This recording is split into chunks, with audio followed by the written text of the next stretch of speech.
Biblia en el libro de Levítico. Levítico capítulo 1 al capítulo 7 es el pasaje para el mensaje de esta mañana. Levítico 1 al capítulo 7. Vamos a iniciar una nueva serie de mensajes titulada Restaurado. Vamos a hablar acerca de lo que Dios ha provisto para que podamos acercarnos a Él en su santidad. Levítico capítulo 1 al capítulo 7. Y antes de iniciar, espero que haya tenido una buena celebración de 4 de julio. Si estuvo con su familia, estuvo viendo los fuegos artificiales, yo no sé, a lo mejor usted cocinó unas hamburguesas o vi por ahí en los periódicos que había ofertas de ribeyes, ¿verdad? Esos filetes de res preparados. Yo no sé qué hizo usted, pero espero que haya tenido una buena celebración de 4 de julio, Día de la Independencia. Yo no sé de dónde viene usted, pero aquí en los Estados Unidos el Día de la Independencia se celebra en grande. Porque en 1776, cuando los Estados Unidos fueron fundados, los Estados Unidos se convirtieron en un experimento que en la Declaración de la Independencia decía que se trataba acerca de cómo cada uno de nosotros tenemos ciertos derechos de la vida, libertad y de la búsqueda de la felicidad. Y muchos de nosotros venimos de muchas partes del mundo a este país buscando una mejor vida, porque a lo mejor donde crecimos o estuvimos las condiciones no eran lo mejor, o buscábamos algo mejor y aquí acabamos. Y este país a muchos de nosotros nos ha recibido con las manos abiertas, nos ha dado la oportunidad de tener otra vida, y otros de nosotros posiblemente vinimos y en situaciones menos que ideales. El Señor nos permitió estar aquí, abierto camino en situaciones muy difíciles. Muchas personas hoy viven con temor por las noticias, por los cambios de pólizas en cuanto a cómo procesar inmigración, y hay tanto temor y tanto dolor en la vida de personas que a lo mejor viven ahorita con el miedo de no saber qué va a suceder el día de mañana con sus seres queridos, sus hijos, sus padres, madres. Tanto temor, tanto dolor. Pero los Estados Unidos iniciaron como el deseo de un pueblo que buscaba vida, libertad y la búsqueda de felicidad. Ven a preguntarle a usted, ¿quiere usted ser feliz? ¿Quiere usted ser feliz? ¿O le gustaría vivir una vida desgraciada? No, pues ¿quién quiere vivir una vida de dolor, verdad? Queremos ser felices, queremos disfrutar una buena vida. A menos que algo esté terriblemente mal en nosotros, la manera en que Dios nos hizo para buscar la felicidad, buscar el gozo. De hecho, la Biblia dice que en la presencia de Dios hay delicias a su diestra.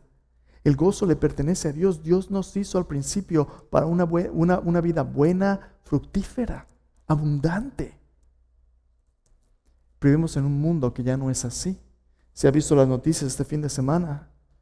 Aun cuando muchos están celebrando la vida, libertad y el deseo de la búsqueda de la felicidad, tenemos tragedias naturales como la inundación ahorita en el sur de Texas, cerca de Austin y San Antonio. Inundaciones. En 45 minutos el río sube 30 y tantos pies. Más de 40 niños en un campamento cristiano, niñas perdidas. Algunos han encontrado ya los cuerpos, tragedia tras tragedia. Y a veces usted y yo nos preguntamos, ¿cómo es posible que vivamos en un mundo así? ¿Cómo es posible que un Dios que es bueno y que nos hizo para el gozo y la felicidad, cómo es posible que vivamos en un mundo donde Él permite tanto sufrimiento, tanto dolor? Si usted quiere ser feliz, si usted quiere encontrar un gozo perdurable que va más allá de los caprichos de este mundo, usted tiene una decisión que tomar. El escrito de la Declaración de Independencia surgió en un tiempo donde la humanidad estaba buscando recalibrarse, el tiempo de la Ilustración, de Enlightenment, siglo XVII, siglo XVIII, cuando la humanidad venía saliendo de la Edad Media, buscando dónde echar raíces para una vida de significado. En la Edad Media, el cristianismo había dicho que la verdadera felicidad no está en este mundo. La verdadera felicidad está en la vida después de la muerte, en la visión de Dios, en una experiencia con Dios más allá del sufrimiento de este mundo. Y algunas veces, aunque la Biblia sí habla acerca de la consumación del plan de Dios en esos términos, cuando su reino venga o vayamos a Él, algunas veces lo que sucedía es que las personas se aprovechaban unos de otros y en lugar de vivir una vida enfocada en lo que la Biblia dice, vivían vidas despegadas de la realidad de este mundo y su fe se convirtió en algo irrelevante. Usted tenía o un clero que abusaba de los placeres y el poder que tenían y el privilegio, o personas en gran sufrimiento y pobreza pensando que se iban a merecer una vida de gloria por su sufrimiento. Y en el tiempo de la ilustración, de Enlightenment, la humanidad empezó a recalibrarse, a descubrir el arte, a descubrir la enseñanza de los griegos, los clásicos, y a darse cuenta que había tanto en este mundo que merecía que lucháramos por ello, que empezaron a tomar decisiones buscando su propia felicidad. Ahora escúchame bien, la Biblia no está en contra de la búsqueda de la felicidad, pero la Biblia nos dice claramente que este mundo no nos puede dar lo que nuestro corazón busca con satisfacción eterna. Que sí hay muchas cosas buenas en este mundo, producto de la gracia de Dios, a pesar de que vivimos en un mundo roto por el pecado, pero hay más que solamente Dios puede darnos. Entonces la decisión que tenemos que tomar en esta búsqueda de la felicidad es la siguiente: ¿lo vamos a hacer bajo nuestros recursos y nuestro esfuerzo separados y alejados de Dios? ¿O lo vamos a hacer buscando lo que a Dios le importa más y alineando nuestra vida con lo que Dios dice en su palabra y con su provisión? ¿O es Dios parte de nuestra vida y Él es Dios? ¿O nosotros somos Dios y hacemos lo que nos dé la gana bajo nuestro esfuerzo? En los Estados Unidos a veces vivimos como un hámster en la ruedita, trabaja y trabaja y trabaja y tratando de hacer. Pero entre más tenemos, menos valemos y peor nos sentimos. Lo que tú y yo estamos buscando es acercarnos a Dios. Y precisamente de eso se trata el libro de Levítico. Pero lo interesante de Levítico es este: la Biblia no está en contra de la búsqueda de la felicidad, pero la Biblia redefine lo que eso significa. En Levítico capítulo 19, versículo 2, Dios le habla al pueblo de Israel, a los que había sacado de Egipto en el Éxodo, y les dice lo siguiente, les dice: sed santos, porque santo soy yo. El camino a la verdadera felicidad y a la eterna felicidad no es el camino de la satisfacción de nuestros deseos egoístas, es el camino de la santidad. Y santidad en la Biblia significa vivir una vida dedicada, consagrada a Dios, bajo los términos de Dios, en comunión con Dios.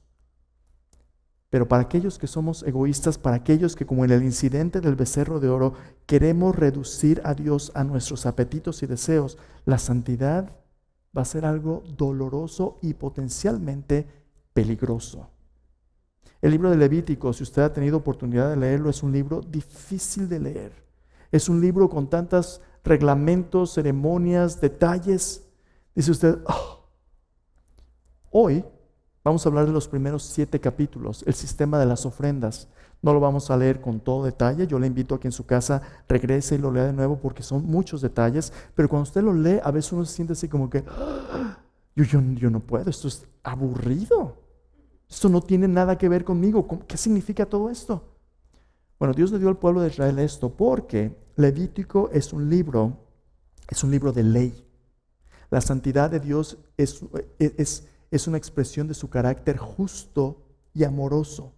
La santidad de Dios nos dice que Dios es distinto de cualquier cosa en este mundo y la santidad de Dios significa que la presencia de Dios ha venido a restaurar nuestras vidas y a darnos vida, la vida que no podemos conseguir en este mundo de pecado y de maldad.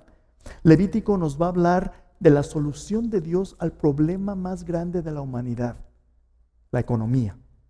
No, la economía no es el problema más grande que tenemos. Las guerras, no.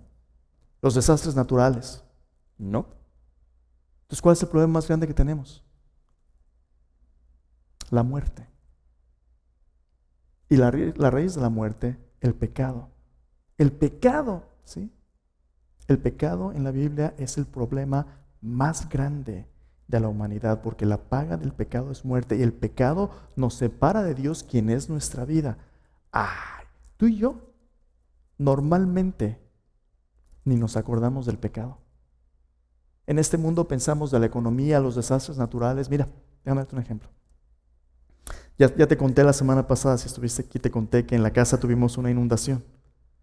La gente se está muriendo y ahogando con 30 pies de aguas y yo me estaba ahogando en 1 pulgada, ¿verdad? Esa semana nos vamos a salir de la casa, van a trabajar en un mes en reparando todo, pero gracias a Dios tenemos una póliza de seguros. Y la póliza va a cubrir la mayoría de las cosas si hay un deducible, pero algo que he aprendido en este proceso incómodo de los seguros es que todo depende del tipo de póliza que tengas. Si tienes una buena póliza, a lo mejor no te va a ir tan grave, a lo mejor pagas tu deducible y eso es todo, pero te van a cubrir lo que tengan que hacer. Van a arreglar tu casa, va a tomar tiempo, va a ser inconveniente, pero van a arreglar costos que tú no podrías pagar. Acabamos de tener un incendio, ¿verdad? En la cocina aquí. Más de $500,000 en pérdidas. Pues ya lo hicimos, ¿verdad? Pero la póliza lo cubre. Tú pagas tu deducible y la póliza se encarga del resto. Por eso pagamos seguros. La economía y la infraestructura de los Estados Unidos se basa en gran manera en los seguros. Y los seguros son un negocio. Y como negocio, las aseguradoras y los que hacen reconstrucción y todo esto tienen que ir por la letra de la ley. Tú tienes que ver lo que hay en tu póliza, los deducibles, el tipo de pago que te van a hacer, es para reemplazarte el valor de tu bien, la depreciación. Es un mundo de cosas. Pero ¿cuántos de ustedes les gusta leer su póliza por diversión? Leer la póliza es, le roba a uno el gozo de vivir, ¿verdad? Pero el detalle de los abogados y las legalidades, el lenguaje de la ley es importante porque tiene que ser cuidadosamente establecido y claro para que tú y yo no nos aprovechemos el uno de otro. Normalmente el cliente que tiene la póliza, la compañía de seguro y los contratistas van a tener que negociar lo que se tiene que hacer porque la aseguradora es un negocio y no quiere perder dinero. Los contratistas de eso viven y tienen que ganar dinero. Entonces, inevitablemente, cuando un contratista entrega un presupuesto y la aseguradora entrega un presupuesto, la aseguradora le va a tirar a menos, el contratista más. Y en la negociación, tienen que ponerse de acuerdo y adivina quién queda en medio. Tú. Entonces, la gran pregunta de tú como el cliente es ¿estás en buenas manos? He escuchado el comercial, ¿verdad? Todo tipo de slogans tienen acerca del seguro, cómo te va a cuidar, cómo... ¿Estás en buenas manos? Se pega, ¿verdad? Yo quiero estar en buenas manos. Yo voy a estar con una aseguradora que me cuide. Escúchame bien. Las aseguradoras son un negocio. ¿Quién tiene las mejores intenciones sobre tus intereses? Tú y nadie más. En ese negocio tú tienes que ponerte buzo porque si no alguien se va a aprovechar de ti y va a salir raspado. Tú tienes que ponerte buzo. Y este mundo nos enseña que todo lo que vale la pena depende de nuestro esfuerzo porque estamos solos. En un mundo donde un lobo se come a otro. Pero este no es Dios. Mira cómo es en la economía de Dios, como vamos a ver el día de hoy. En el libro de Levítico, Dios le da al pueblo de Israel su póliza de la seguridad que ellos tienen en su relación con Dios por toda la eternidad. Dios les va a decir en qué descansa su salvación. La salvación que Dios proveyó en el Éxodo. Dios les va a decir, esta es mi provisión para que puedan confiar en mí. Escúchame bien. En la economía de Dios, nosotros somos los ofensores. Dios vino y nos dijo, vive obedeciéndome, vive de esta manera. Y dijimos, no me interesa. Sería algo así como lo siguiente. Imagínate que compras una casa y te ofrecen un seguro. Pues dices, a mí no me interesa el seguro, yo así me la rifo, que al cabo es que tengo $200 de ahorros. No, pues te va a servir de mucho. Rechazas el seguro y tú te echas el trompo a la uña, tú solo, ¿verdad? Bajo tu propio riesgo. Pero tienes un accidente y se te quema media casa. Entonces le llamas al seguro y le dices, oiga, tuvo un accidente. Dígame el número de su póliza. No, pues no tengo, la rechacé. ¿Qué te van a decir? Pues, ¿verdad? Ya te amolaste, cuate. Pero imagínate que el negocio te dijera a la aseguradora, no se preocupe, usted lo rechazó, no se preocupe. Le vamos a extender la póliza y va a ser gratis. Y no solamente le vamos a extender la póliza para repararle su casa, le vamos a dar una casa mejor. Le vamos a dar el upgrade. Y usted va a estar mejor que como estaba si simplemente confía en nosotros. ¿What? Para el mundo eso es locura. Pero eso es precisamente lo que Dios nos ofrece a través de la fe en Él y en sus promesas. El libro de Levítico es la póliza que Dios le dio al pueblo de Israel, que un día sería cumplida a través de nuestro Señor Jesucristo, el que pagó por los pecados del mundo. Jesús es el Cordero de Dios que quita el pecado del mundo. Pero Levítico es un libro de ilustraciones, ceremonias, ley, que hablan acerca de lo que Dios haría a través de su Hijo un día, Cristo Jesús, para pagar por nuestros pecados. Si tú confías en Él, no hay nada que la sangre de Cristo no pueda cubrir. Tus peores errores, tus peores culpas, tus peores faltas, para darte un estilo de vida nuevo que agrade a Dios y le pueda dar gracias y disfrute su vida en abundancia. De eso se trata el Levítico, la seguridad de tu relación con Dios. Entonces acompáñame, vamos al capítulo 1 al capítulo 7, vamos a ver el sistema de sacrificios. Como iniciamos nuestra serie el día de hoy, Dios quiere liberarnos de nuestra búsqueda personal de la felicidad y quiere darnos el descanso de su santidad. La imagen que te la puse ahí a propósito porque cuando empecé a planear esta serie de sermones hace meses, yo pensé, esta es una playa, ¿verdad? El mar, la playa se ve tan bonito. La restauración que Dios nos ofrece realmente es una restauración del descanso que Dios quiere que tengamos en su salvación. La salvación es un regalo por gracia, por medio de la fe, no por nuestro esfuerzo. Y estamos preparándonos para irnos de vacaciones. Yo pensé, sí, pues cuando salen del éxodo en la playa, qué bueno era descansar en Dios. Pero espérame tantito. Dios tiene mejores planes, ¿verdad? Yo no sabía lo de mi casa, la inundación, todo lo que estamos pasando. Pero si piensas por un momento, tiene sentido. Cuando el pueblo sale de Éxodo a través del Mar Rojo y llegan al otro lado, que el mar se cierra, ese primer día cantan, ¿verdad? En Éxodo 15, Dios es nuestra salvación. Pero adivina qué, esa playa era el comienzo de un desierto. Por 40 años en el desierto, el pueblo de Israel iba a sentir que estaban perdidos en círculos por 40 años. Aunque no parecía mucho descanso y parecía algo absurdo, en esos 40 años Dios le enseñó al pueblo de Israel cómo vivir un estilo de vida diferente al que tenían en Egipto, diferente de los cananeos a donde iban a heredar la tierra, un estilo de vida apartado para Dios, un estilo de vida santo, un estilo de vida que dependía por completo en la provisión de Dios, maná del desierto, su ley, sanidad cuando las serpientes lo mordían, totalmente dependiente de Dios. Ese es el mensaje de Levítico. Cuando Dios dice, sean santos porque yo soy santo, lo que Dios manda, Dios lo provee. Tú no lo puedes lograr. Dios quiere que en lugar de tratar de lograrlo, tú lo recibas. Y de eso se trata otra vez Levítico. Así que acompáñame. Es la pregunta de hoy. ¿Qué tipo de seguridad proporciona Dios a su pueblo para que sepan que Dios restaurará sus vidas a la plenitud que Él desea? Otra vez, no simplemente regresarnos al jardín del Edén, donde un día la humanidad vivió con Dios, sino algo mejor, algo santificado por completo, no solo inocente, que ya no peque y que ya no tenga como consecuencia la muerte. Levítico 1 al capítulo 7 es el comienzo de esta provisión de Dios. Antes de ver este pasaje y ver lo que Dios provee para empezar en Israel, déjame comentarte algo de la estructura literaria del libro. El libro de Levítico es un libro muy interesante, difícil de leer, pero muy interesante cuando empiezas a ver lo que dice el libro por sí mismo. Para entenderlo a la luz de lo que Cristo ha hecho por nosotros, Levítico, yo te recomiendo, si puedes, que lo leas junto con la carta a los Hebreos. El autor de Hebreos nos dice cómo es que todo lo que Levítico demanda, Cristo lo cumplió con su muerte y sacrificio. Cristo es el cumplimiento de todo lo que vamos a ver hoy y en las semanas sucesivas. Pero el libro de Levítico tiene una estructura literaria muy interesante. En el centro del libro tiene 27 capítulos. En el centro del libro, capítulos 16 y 17, hay una celebración llamada el Día de la Expiación. El Día de la Expiación era un día nacional para el pueblo de Israel, donde todo el pueblo de Israel tenía que dejar de hacer lo que hacían y enfocarse en el sacrificio que Dios había provisto para que el pueblo pudiera tener relación con Dios y pudiera acercarse a Dios en su santuario, aunque eran pecadores. Centro del libro es este mensaje donde nuestra vida desesperadamente depende de la provisión de Dios. Y luego alrededor del Día de la Expiación tenemos enseñanzas como si fuera un sándwich que encajan una con la otra. Al principio del libro tenemos sacrificios rituales, al final del libro tenemos festivales rituales.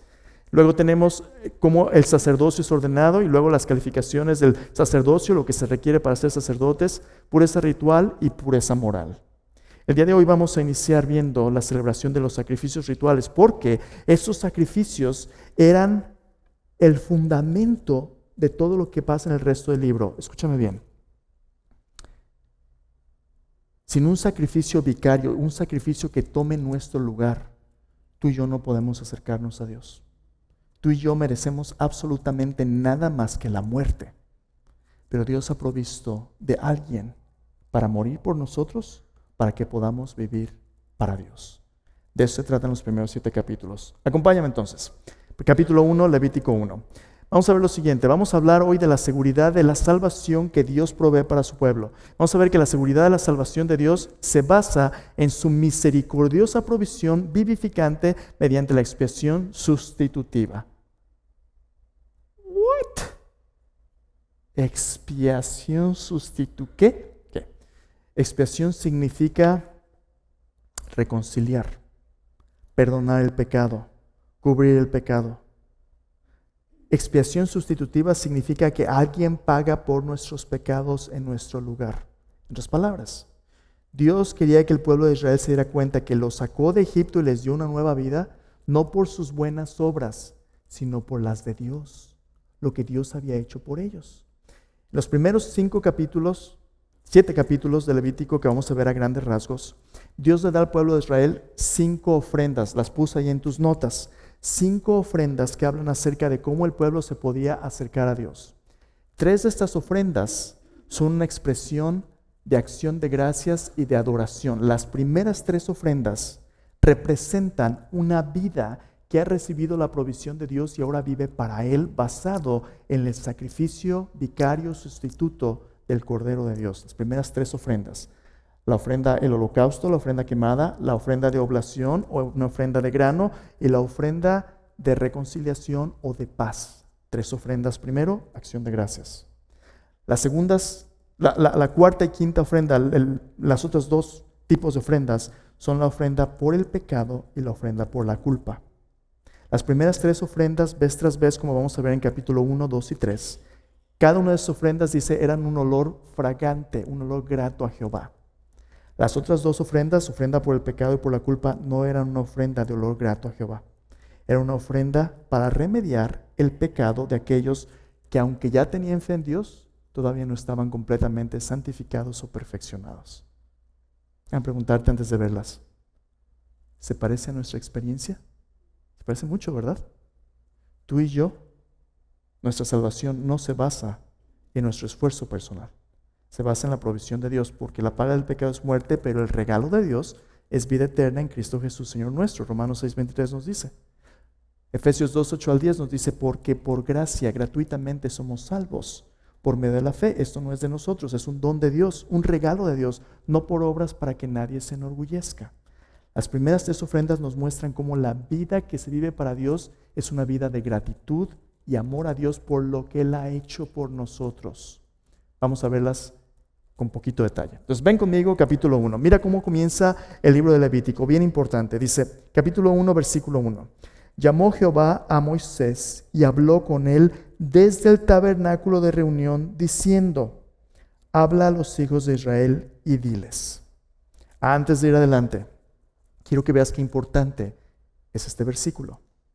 El llamado a la santidad en la vida de los que creen en Dios es un llamado donde Dios toma la iniciativa de invitarnos a acercarnos a su presencia. Santidad y adoración no son algo que depende de nuestra iniciativa, depende de la iniciativa de Dios. Dios es el que nos invita a venir a su presencia, porque si Dios no nos invitara, nosotros seríamos consumidos por su santidad.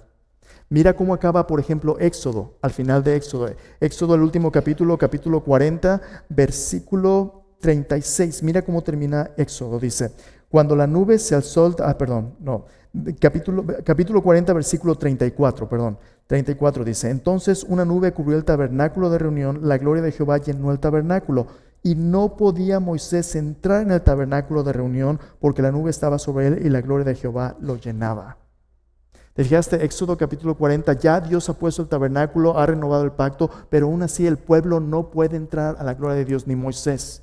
Moisés está fuera, la gloria de Dios está dentro del tabernáculo. Y en Levítico, Dios invita a Moisés a acercarse.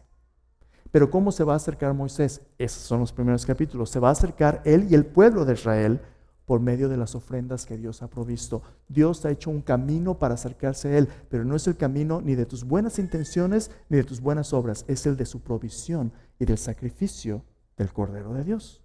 Vamos a ver las ofrendas específicamente. Dice, Entonces, habla al pueblo de Israel y diles, versículo 2, habla a los hijos de Israel y diles, cuando alguno de entre vosotros ofrece ofrenda a Jehová, de ganado vacuno u ovejuno haréis vuestra ofrenda. Si su ofrenda fuere holocausto, aquí está el primer tipo de ofrenda, versículo 3. Un holocausto era una ofrenda completamente quemada, consumida en su totalidad. Dice, cuando alguno fuere ofrecer holocausto vacuno, macho sin defecto, lo ofrecerá, nota, sin defecto. De su voluntad lo ofrecerá a la puerta del tabernáculo de reunión delante de Jehová. Estas tres ofrendas, la ofrenda de holocausto, la ofrenda de oblación en el capítulo 2 y la ofrenda de paz en el capítulo 3, eran ofrendas voluntarias. Eran ofrendas que debían ser el fruto y el resultado de una vida que reconocía lo que Dios había hecho para hacerlos libres. Una ofrenda voluntaria, no compulsiva. Una ofrenda voluntaria era perfecta. Y luego dice, ¿cómo le iban a ofrecer? Versículo 4 dice, pondrá su mano sobre la cabeza del holocausto, será aceptado para expiación suya. Entonces degollará el becerro en la presencia de Jehová y los sacerdotes hijos de Aarón ofrecerán la sangre, la rociarán alrededor sobre el altar, el cual está a la puerta del tabernáculo de reunión, y desollará el holocausto, lo dividirá en sus piezas. Los hijos del sacerdote Aarón pondrán fuego sobre el altar y compondrán la leña sobre el fuego. Luego los sacerdotes hijos de Aarón acomodarán las piezas, la cabeza, la grosura de los intestinos sobre la leña que está sobre el fuego que habrá encima del altar, y lavarán con agua los intestinos, las piernas. El sacerdote hará arder todo sobre el altar. Holocausto es ofrenda encendida de olor grato para Jehová. Si tú eres un ser humano normal, tus ojos ya empecé a perderte, ¿verdad? Ya estás pensando si van a ganar las Chivas o la América o quien juegue más tarde. Y conforme sigues leyendo el libro, los detalles son tan abrumadores que te... ¿Qué tiene que ver esto conmigo? Aguántame. El holocausto era una ofrenda, dice, de olor grato a Jehová perfecta. Pero cada una de estas ofrendas es una ilustración de conceptos que no son naturales para ti, para mí como pecadores, cosas que realmente ni nos importan, como el pecado. Pero Dios quiere que veamos qué importante es. Cada una de estas ofrendas era una ilustración de dos cosas: la fealdad y poder destructor del pecado, y la belleza de la misericordia y la gracia y la provisión de Dios. La fealdad, ¿por qué? Bueno, se supone que un holocausto era un sacrificio que se consumía por completo y que debían traer el animalito y tú ponías tus manos sobre el animal, identificándote con el animal como alguien que iba a tomar tus culpas y tu muerte para que tú pudieras vivir. Y lo iban a degollar. Una amiga y yo fuimos a un viaje misionero cuando yo tenía como 15 años, en un pueblito en México, en Hidalgo, en un pueblito en medio de la nada. Y nosotros crecimos en la ciudad, Guadalajara, 6 millones de personas, centro financiero, electrónica, muchachos de ciudad. Llegamos ahí con el pueblo y tenían un cabrito que estaban como peinando y arreglando. Entonces mi amiga me dice, mira, van a bañar al chivito. Qué bueno. Y veo que agarra un cuchillo y le corta el cuello, porque esa era la barbacoa que nos íbamos a comer enfrente de mi amiga, y empieza a gritar, ¡ah! Tú y yo no estamos acostumbrados a ver sangre de este tipo, a menos que trabajes en un rastro, ¿verdad? Pero ¿te imaginas? Con tus niños, tu familia, sacerdote, tu corderito, tu vaca, tu animal, tú lo traías, pones tus manos, degollado, sangre, manchas, costras, la peste de todos los cadáveres ahí. No hay refrigeración, no hay jabón. Apesta. Por un lado, la fealdad del pecado y de la muerte, pero por otro lado, la belleza de la gracia y la provisión de Dios. ¿Por qué? En el desierto, donde no hay que comer más que maná, donde la gente come lo que puede, ¿te imaginas? A lo que olía un ribeye asado. 4 de julio, ¿verdad? Las ofertas en las tiendas. Compramos ribeyes este 4 de julio, hicimos en la casa. Aquello huele, una hamburguesa, ¿verdad? ¿A qué huele? Barbecue. ¿A qué huele una carne asada? Con su jitomatito, con su guacamole.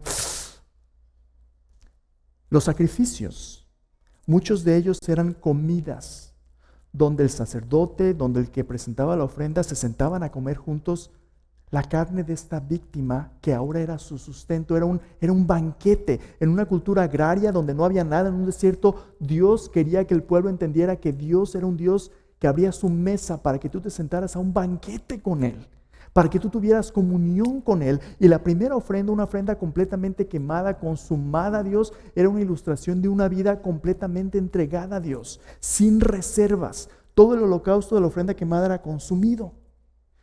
En Salmo 40, el salmista habla de una persona que está deprimida en un pozo de desesperación. Dice, Salmo 40, dice, pacientemente esperé a Jehová, se inclinó a mí, oyó mi clamor, me hizo sacar del pozo de la desesperación, del lodo cenagoso, puso mis pies sobre peña, enderezó mis pasos. Puso luego un canto nuevo en mi boca, alabanza a nuestro Dios. Verán esto muchos y temerán y confiarán en Jehová. Señor Jehová, muchas son tus obras que has hecho para conmigo, no las puedo contar. Y dice, sacrificio y ofrenda no quisiste, pero dije, aquí, oh Dios, he venido para hacer tu voluntad. El autor de Hebreos, en Hebreos 10, 5 al 7, nos dice que el que está hablando en el Salmo 40 no es ningún otro más que Jesús. Y dice que Jesús ha venido a hacer ese holocausto, ese sacrificio, esa vida perfecta, enteramente consagrada a Dios, quien se dio a sí mismo por nosotros para hacer lo que nosotros no podíamos hacer. Este holocausto perfecto, olor fragante a Dios, esta ofrenda que cumple todas las demandas de la justicia de Dios, es ningún otro más que Jesús. Y lo primero que Dios quería que el pueblo de Israel entendiera es que si se iban a acercar a Dios, su fe tenía que descansar en la justicia perfecta del Cordero de Dios, no en sus propias obras. Si tú entrabas presumiendo que te portaste bien y que tú merecías acercarte a Dios, Dios te hubiera consumido. Pero la primera ofrenda, la ofrenda quemada del holocausto, era una ofrenda que Dios proveía para aquel que la traía un sustituto.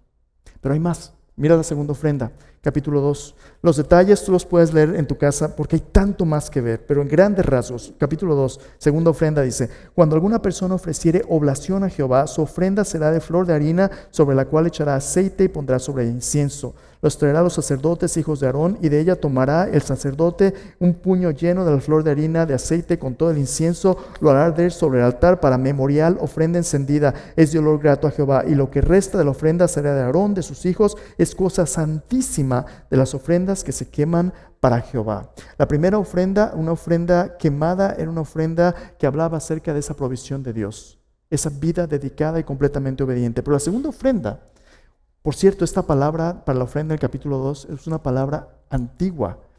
Es la palabra que se utiliza para la primera vez que la humanidad ofreció algo a Dios. Génesis capítulo 4, la ofrenda de Caín y de Abel. Caín y Abel trajeron una ofrenda a Dios.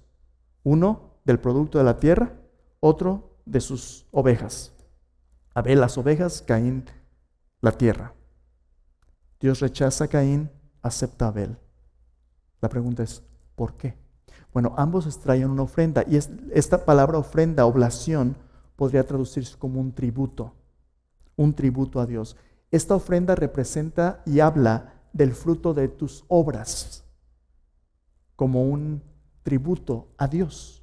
Dios se merece una vida vivida para Él. La pregunta es, ¿qué te motiva a vivir para Dios? Hay dos motivaciones. Una es la que motivó a Caín, otra es la que motivó a Abel. ¿Y qué motivó a Caín? La motivación de Caín es una persona que piensa que se merece todo de Dios porque se lo ha ganado. Caín viene a Dios, le trae una ofrenda, Dios lo rechaza. ¿Cómo reacciona Caín? Se enoja. Se enoja en contra de Dios porque Caín piensa, Dios me debe. Yo traje esto, Dios me debe. Reconocimiento y aceptación. Abel la trajo, Dios acepta a Abel. Hebreos capítulo 11 nos dice que la diferencia entre Caín y Abel era fe. Abel vino por fe. Abel vino confiando en la provisión de Dios, el sacrificio. Caín vino tratando de manipular a Dios para que Dios haga lo que le dé la gana. Muchas personas piensan que se van a ir al cielo porque son muy buenos y porque hacen buenas obras. Esa es una mentira de Satanás mismo. Tú y yo no podemos ganarnos la salvación porque nuestras buenas obras no son suficientemente buenas. Solamente la justicia de Cristo puede pagar por nuestros pecados. ¿Significa eso entonces que las obras ya no importan? No, las obras sí importan, no para ganarte la salvación, sino porque ya la tienes. Tus obras son una ofrenda a Dios de gratitud, de amor por lo que Dios ha hecho por ti, no para manipular a Dios, no para ganarte el cielo, sino porque Dios ya te lo ha dado como un regalo. ¿Y cómo no vivir para Él ahora? Una ofrenda agradable a Dios es una ofrenda donde tu esfuerzo no es ni por obligación ni por miedo, sino por amor y gratitud. Hermanos, cada domingo Dios nos da la oportunidad de dar para su obra, ¿verdad? Si tú piensas que te vas a ir al cielo por lo que des, pues tu cielo ha de ser muy chiquito. ¿Valdrá eso el cielo? No. Si das por obligación, si das por quedar bien, ¿sabes por qué damos? ¿Por qué servimos? ¿Por qué vivimos para Dios? Porque el que no escatimó ni aún a su propio Hijo, sino lo dio por todos nosotros, ¿cómo no nos dará también con Él todas las cosas? Romanos 8 dice. Nuestras ofrendas, nuestro servicio, nuestra vida en adoración a Dios es por lo que Él ha hecho por nosotros, para decir gracias, Señor. Ese es el propósito de esta ofrenda, no como Caín, sino como la demostración verdadera de nuestra fe. La fe bíblica y auténtica obra. Y esta ofrenda demostraba esas obras. Tercera ofrenda, capítulo 3, la ofrenda de paz. Versículo 1 dice, si su ofrenda fuere sacrificio de paz, si hubiere de ofrecerla de ganado vacuno, sea macho o hembra, sin defecto la ofrecerá delante de Jehová. Pondrá su mano sobre la cabeza de la ofrenda, la degollará a la puerta del tabernáculo de reunión. Los sacerdotes, hijos de Aarón, rociarán la sangre sobre el altar alrededor. Es muy interesante. Rociarán la sangre sobre el altar. La Escritura dice que sin derramamiento de sangre no se hace remisión de pecados. Si tú sigues leyendo las descripciones de esta ofrenda y luego en el capítulo 6 y 7 en las leyes de esta ofrenda difería en las otras en que no solamente había ciertas partes que tenían que ser quemadas, no todo, pero parte de lo que tenía que quemarse enfáticamente eran las entrañas del animal, sus riñones, sus intestinos. Y es muy significativo por lo siguiente. Esta es una ofrenda de paz que habla de la reconciliación entre Dios con nosotros. Dios nos ha restaurado a una buena relación con Él. Los antiguos pensaban que los órganos internos, los riñones particularmente, eran el asiento de nuestras emociones y voluntad. Cuando alguien está quemando en esta ofrenda las entrañas, es un símbolo poderoso que habla acerca de cómo nuestras motivaciones, sentimientos más profundos son rendidos a Dios, porque estamos bien con Él y tenemos paz con Él. Mira, si tú luchas con la ansiedad, cuando estás empezando a sentirte ansioso o tienes un ataque de pánico, ¿dónde se empieza a sentir? Tu estómago, ¿verdad? Se te hace nudo, tu corazón. Dios te dice, confía en mí, por nada estéis afanosos. Sean conocidas vuestras peticiones delante de Dios con toda oración y súplica. Entrégame esas cargas. Cristo es nuestra paz. Si tenemos paz con Dios, ¿no dijo Jesús? La paz os dejo, mi paz os doy, yo no os la doy como el mundo lo da. No se turbe vuestro corazón y tenga miedo. Esta ofrenda hablaba de esta reconciliación con Dios. Estas primeras 3 ofrendas, tengo paz con Dios. 2 últimas ofrendas, capítulo 4 y capítulo 5. Las últimas 2 ofrendas de las 5 no eran ofrendas de olor fragante a Dios. Y no eran ofrendas voluntarias, eran ofrendas que Dios mandaba para aquellos que, aunque ya habían sido rescatados de Egipto los israelitas, cometían pecados todavía en su caminar. Escúchame bien. ¿Qué sucede cuando el pueblo de Dios peca? Es importante, ¿no? ¿Has pecado alguna vez después de aceptar a Cristo? Muchas personas piensan que cuando tú pecas, pues pierdes tu salvación, ¿verdad? Ya la regaste ya. Entonces hay que aceptar a Cristo otra vez. La teología católica romana habla de la misa como el sacrificio incruento de Cristo, donde vez tras vez el sacerdote tiene que sacrificar a Cristo y tú tienes que seguir aceptándolo, y si cometes pecado mortal, mata la gracia de Dios, y si te mueres así te vas al infierno. Pero Dios tiene algo mucho mejor que ese sistema de obras humanas.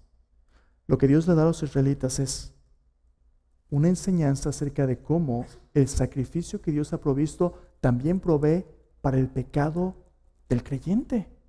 ¿Y qué provee? Capítulo 4, mira lo que Dios dice ahí. Habló Jehová a Moisés diciendo, habla a los hijos de Israel y diles, cuando alguna persona pecare por yerro en alguno de los mandamientos de Jehová sobre las cosas que no se han de hacer, e hiciera alguna de ellas, por cierto, los pecados de sus sacrificios son de la persona de fe que peca porque no es perfecta. Pero si una persona incrédula, aferrada al pecado, pecaba en contradicción de todo lo que Dios dice. Para eso la ley no tiene provisión. El pecado con premeditación, alevosía y ventaja no tenía provisión, era un resultado de ser apartado de su pueblo. Pero para el creyente, Dios dice, cuando pecan por hierro en algunas de las cosas que hicieron, algunas de las que no se deben de hacer, dice versículo 3, si el sacerdote ungido pecare según el pecado del pueblo, ofrecerá a Jehová por su pecado, que habrá cometido un becerro sin defecto para expiación. La ofrenda por el pecado en este pasaje es llamada una ofrenda para expiación. ¿Qué significa eso? Una ofrenda para pagar por el pecado, para cubrir el pecado. Y el punto de esta ofrenda es recibir el perdón de Dios y ser restaurado a la comunión con Dios. Tú puedes leerlo vez tras vez. Hay diferentes tipos de personas y diferentes tipos de niveles de autoridad. Un sacerdote, todo el pueblo, un gobernante del pueblo, una persona común y corriente. Y cada una de estas personas, dependiendo de su nivel de responsabilidad, la ofrenda era diferente. Uno será muy caro, otro será más barato, para que todos pudieran ofrecer algo que mostrara su contrición, pero que fuera accesible. ¿Y eso qué tiene que ver conmigo? Absolutamente todo. Dios dice en 1 Juan capítulo 1, dice, Dios es luz y no hay ningunas tinieblas en Él. Si decimos que tenemos comunión con Él y andamos en tinieblas, mentimos, no practicamos la verdad. Pero si confesamos nuestros pecados, ¿qué? Él es fiel y justo para perdonar nuestros pecados y librarnos de toda maldad. Tú y yo, Dios quiere que confesemos nuestros pecados y Dios nos perdona. Estas ofrendas son un recordatorio de que aunque tenemos pecado continuo, Dios provee para que tengamos perdón. La última ofrenda, capítulos 5 y 6, es la ofrenda de la culpa.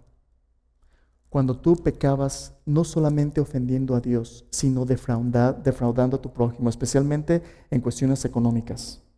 Si tú te robabas algo, si tú defraudabas algo, Dios provee para que haya restitución. Y esta última ofrenda tú tenías que traer al sacerdote y tenías que añadir 20% a lo que habías defraudado. Restaurar a la persona que habías ofendido. ¿Por qué es tan importante esto?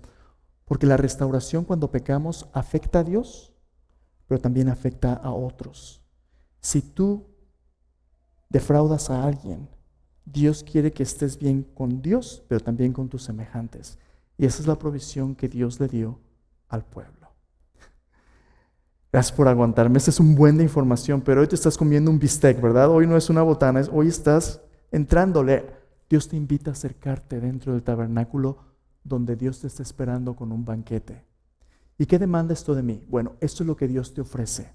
Dios te ofrece una vida perfecta, enteramente dedicada a la vida de Cristo. Dios te ofrece un estilo de vida de gratitud por amor, donde tus obras cuenten para su gloria, no porque te lo mereces, sino porque estás agradecido. Dios te ofrece la oportunidad de estar en paz con Él, completo. Y cuando pecas, Dios te ofrece una manera de ser perdonado de manera personal y restaurar tu relación con tus semejantes.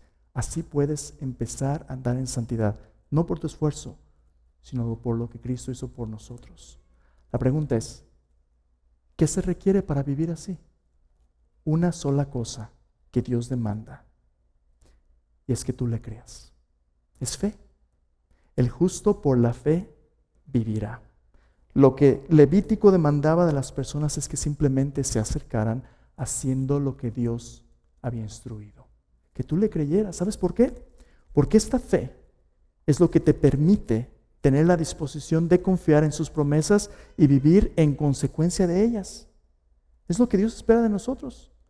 Pero ¿qué significa fe? Fe no significa decir que creo. Fe significa realmente confiar, creer. Cuando tú ya has puesto tu fe en Jesús como tu Salvador. Hebreos capítulo 9 y capítulo 10 dice que con un solo sacrificio Cristo hizo perfecto a aquellos que se acercan a Dios a través de su sacrificio para que tengamos confianza.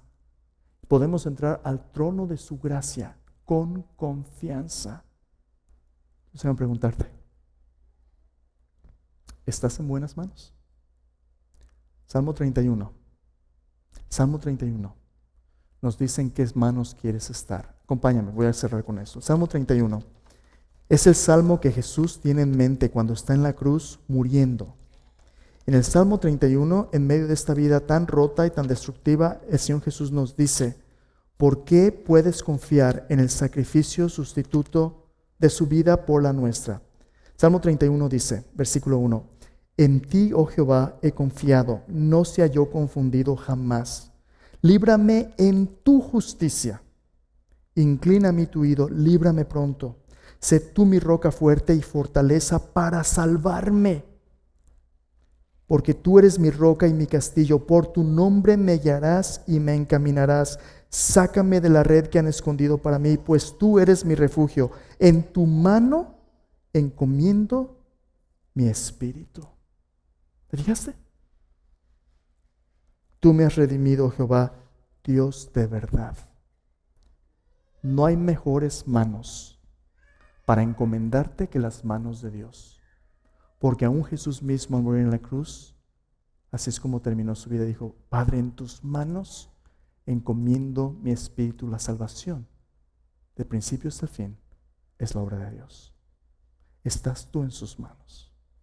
Spurgeon, hablando del sacrificio vicario sustituto de Cristo, dijo lo siguiente. Dijo, el camino de salvación de la naturaleza humana es hacer tus obras.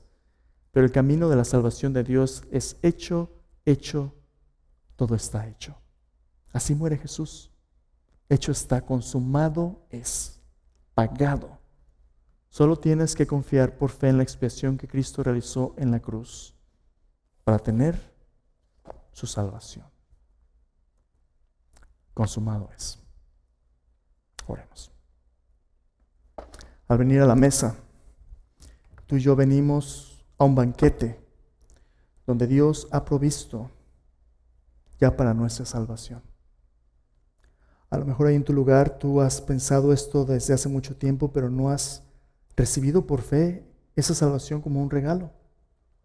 A lo mejor tú piensas que por tus buenas obras tú vas a ganarte la salvación. La Biblia dice que la paga del pecado es muerte, pero el regalo de Dios es vida eterna en Cristo Jesús, Señor nuestro. Cristo murió por nosotros, fue sepultado y resucitó para hacer ese sacrificio perfecto que todas las ofrendas de Levítico apuntaban a Él. Si tú quieres hoy puedes recibir su salvación. Dile ahí en tu corazón, dile, Señor Jesucristo, yo me doy cuenta que hoy tú eres el sacrificio que tomó mi lugar. Perdona mis pecados, Señor. Yo me arrepiento de ellos. Yo recibo tu regalo de vida eterna. Yo creo que tú moriste por mí, pero estás vivo, pues resucitaste. Tú eres el Cordero de Dios que quita el pecado del mundo. Te entrego mi vida. Regálame la vida eterna. Yo confío en ti. Gracias, Jesús. A lo mejor tú ya has confiado en Jesús, pero has estado luchando con tus pecados, a veces un pie en el mundo, a veces un pie con Dios. Jesús sigue siendo la provisión y su sangre derramada sigue dándote el perdón. Si confesamos nuestros pecados, Él es fiel y justo para darnos paz, para darnos reconciliación, para darnos restitución. ¿Por qué no confiesas hoy? Le pides perdón. Señor, yo te quiero a ti, te necesito. Límpiame, Jesús. A lo mejor tú estás en la luz y tú andas agradándole. ¿Por qué no tomas este tiempo para darle gracias por todo lo que ha hecho por ti? Le dices, Señor, mi vida te pertenece a ti. Para que ya sea que bebas o comas o hagas cualquier otra cosa, lo hagas para su gloria. Padre, gracias por dejarnos estar aquí. Te pido que en esta iglesia vivamos vidas, Señor, que te den honra a ti, como un sacrificio vivo, santo, agradable a ti, Señor, que es nuestro culto racional, nuestra adoración con nuestro entendimiento. Gracias, Señor. En el nombre de Jesús. Amén.